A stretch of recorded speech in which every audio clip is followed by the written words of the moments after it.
Assalamualaikum warahmatullahi wabarakatuh. Selamat pagi semuanya. Semoga selalu dalam keadaan sehat walafiat ya.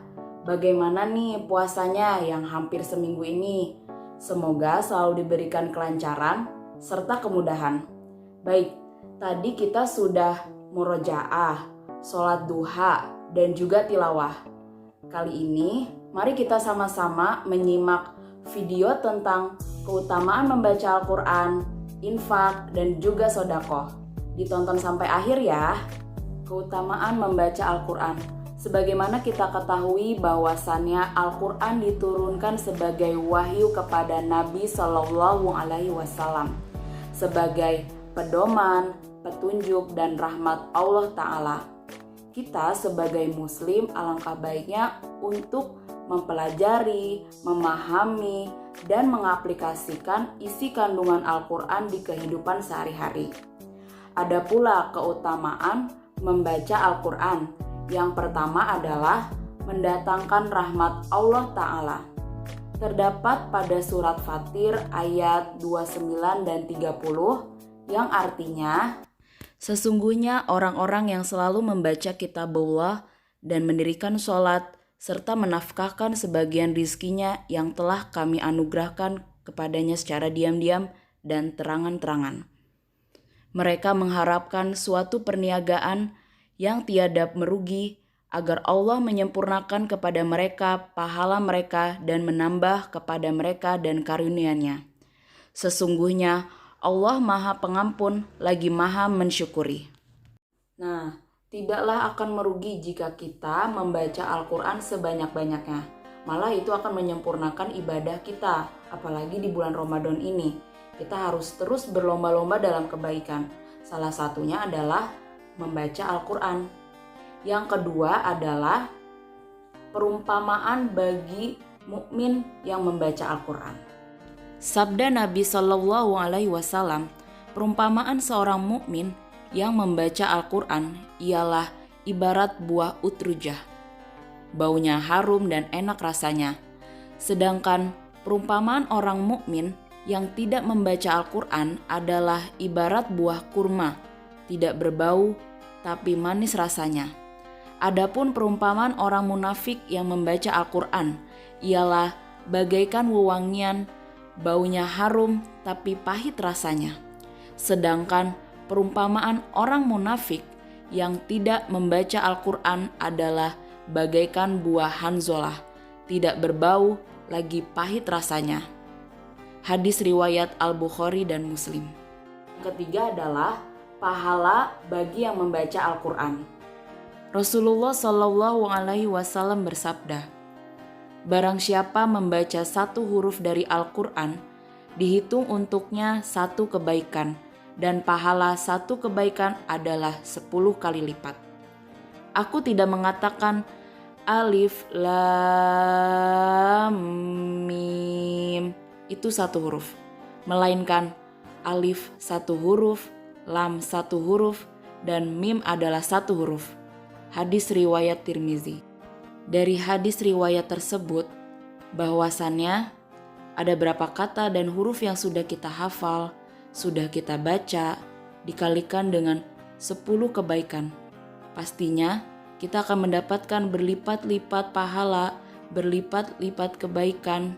Apalagi kita membaca dan menghafalkannya secara terus-menerus. Ada berapa pahala yang akan kita dapat? Keempat adalah surga bagi para pembaca Al-Quran. Sabda Nabi Shallallahu Alaihi Wasallam, nanti akan dikatakan kepada pembaca Al-Quran, bacalah Al-Quran dan naiklah menempati surga. Bacalah ia dengan tartil seperti kamu mentartilkan bacaannya sewaktu di dunia. Sesungguhnya tempatmu itu adalah berdasarkan ayat terakhir yang kamu baca. Hadis riwayat Abu Daud, Tirmizi, dan Nasai. 5 adalah memberikan syafaat di akhirat kelak. Rasul Shallallahu Alaihi Wasallam bersabda, bacalah selalu Al-Quran, sesungguhnya ia akan datang pada hari kiamat nanti untuk memberi syafaat kepada para pembacanya. Yang keenam adalah balasan bagi orang tua yang anaknya selalu membaca, menghafal, dan mengamalkan Al-Quran. Rasulullah Shallallahu Alaihi Wasallam bersabda, "Barang siapa selalu membaca Al-Quran dan mengamalkannya, niscaya Allah akan memakaikan mahkota kepada kedua orang tuanya besok di hari kiamat, yang mana cahaya mahkota tersebut lebih indah dari cahaya matahari yang menyinari rumah-rumah dunia. Maka, apakah gerangan balasan pahala yang akan dianugerahkan kepada orang yang membaca dan mengamalkan Al-Quran itu sendiri?" Hadis riwayat Abu Daud. Nah, dari manfaat yang keenam ini, Huansa tanya, siapa yang ingin memberikan mahkota kepada orang tuanya di akhirat kelak? Pasti anandaku semuanya ingin memberikan yang terbaik kepada orang tuanya. Maka dari itu, kita harus tetap istiqomah untuk membaca Al-Quran, menghafal, serta mengamalkannya. Selanjutnya yaitu membaca Al-Quran secara kontinu atau terus-menerus adalah dambaan setiap mukmin. Dambaan yang dimaksud adalah rasa iri terhadap seorang mukmin yang bisa terus-menerus membaca Al-Quran, konsisten membaca Al-Quran, seperti dalam sebuah hadis sahih Rasul Shallallahu Alaihi Wasallam bersabda, "Tidak diperbolehkan iri hati kecuali terhadap dua hal, yakni kepada seseorang yang dianugerahi Allah kemampuan membaca dan mengamalkan Al-Quran yang selalu ia lakukan siang dan malam, dan kepada seseorang yang diberi Allah harta kekayaan yang selalu menafkahkannya di jalan Allah siang dan malam." Muttafaq alaih. Dan yang terakhir adalah mendatangkan ketentraman, kedamaian, dan juga rahmat Allah Ta'ala. Jika kita dihadapi dalam suatu masalah, ketika hati kita tidak tenang, salah satunya adalah dengan mengingat Allah. Bagaimana caranya selain berzikir?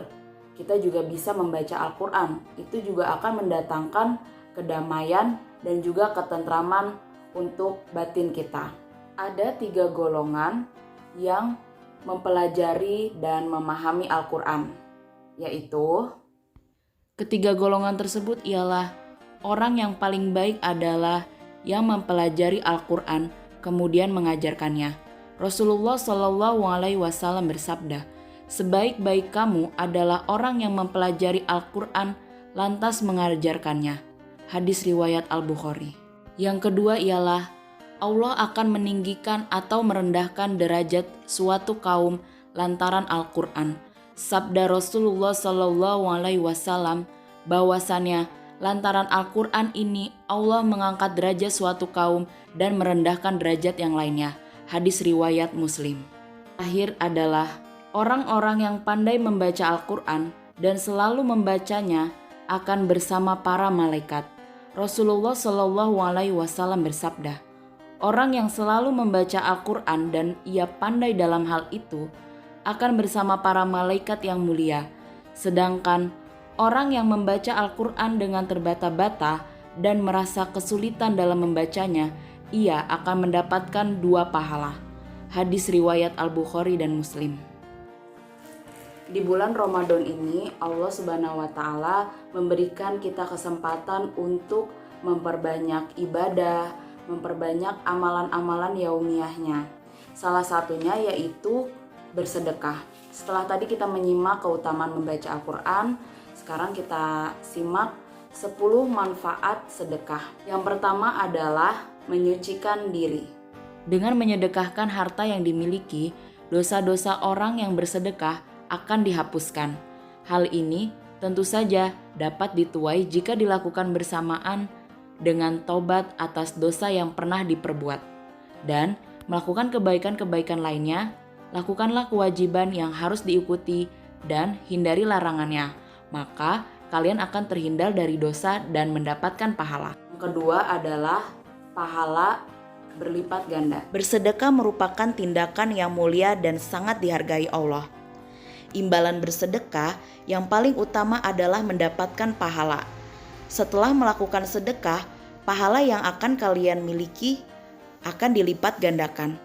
Pahala yang didapat akan lebih besar jika sedekah yang dilakukan benar-benar murni dari hati, tanpa ingin diketahui orang lain, jadi tidak ada unsur riya atau ingin menyombongkan harta yang disedekahkan. Yang ketiga adalah mendapat imbalan yang berlipat-lipat. Tidak perlu takut kehabisan harta atau jatuh miskin setelah bersedekah, karena Allah Subhanahu wa Ta'ala sudah menjanjikan balasan rezeki yang berlipat ganda, baik dalam bentuk uang atau rezeki lainnya yang tidak bisa dinilai dengan materi. Yang keempat adalah terhindar dari mara bahaya. Terhindar dari mara bahaya merupakan salah satu jenis rezeki yang tidak dapat dihitung dengan materi. Menurut sabda Rasulullah SAW, yaitu sedekah dapat menutup 70 pintu kejahatan dan bencana atau musibah tidak dapat mendahului sedekah. Kelima adalah memberikan syafaat di akhirat kelak. Salah satu yang akan menolong kita kelak di akhirat yaitu dengan bersedekah. Amalan-amalan tersebut yang akan menolong kita sampai menuju jannahnya. 6 adalah memberikan ketenangan hati. 7 adalah sebagai jaminan di akhirat kelak. Orang yang bersedekah merupakan orang yang masuk ke dalam golongan akan mendapatkan naungan di hari akhir. Maksud dari pernyataan ini adalah ketika kelak hari akhir akan datang, ia akan melindungi dari panasnya matahari. Orang yang melakukan sedekah dengan ikhlas sepanjang hidupnya akan berada di bawah perlindungan yang menyejukkan. Hal ini bisa didapatkan jika kamu bersedekah tanpa pamrih atau riya, benar-benar tulus lillahi ta'ala. Kedelapan adalah terbebas dari siksa kubur. Yang kesembilan adalah menyembuhkan orang sakit. Yang terakhir yaitu menambah umur. Dengan bersedekah, dipercaya dapat memperpanjang umur seseorang. Hal ini dikarenakan kualitas hidup akan meningkat jika sering melakukan sedekah, dengan membuat hati terasa tenang dan bahagia, juga terhindar dari mara bahaya dan segala bentuk kejahatan. Alhamdulillahirrahmanirrahim. Terima kasih kepada anandaku semuanya yang sudah menyimak video ini dari awal sampai akhir. Semoga bermanfaat dan jangan lupa setelah ini akan ada pertanyaan yang nanti harus kalian jawab. Dari Bu Hansa mohon maaf apabila ada salah kata. Tetap semangat ibadahnya, puasanya, dan semoga ibadah-ibadah yang sudah kita lakukan istiqomah secara terus-menerus. Assalamualaikum warahmatullahi wabarakatuh.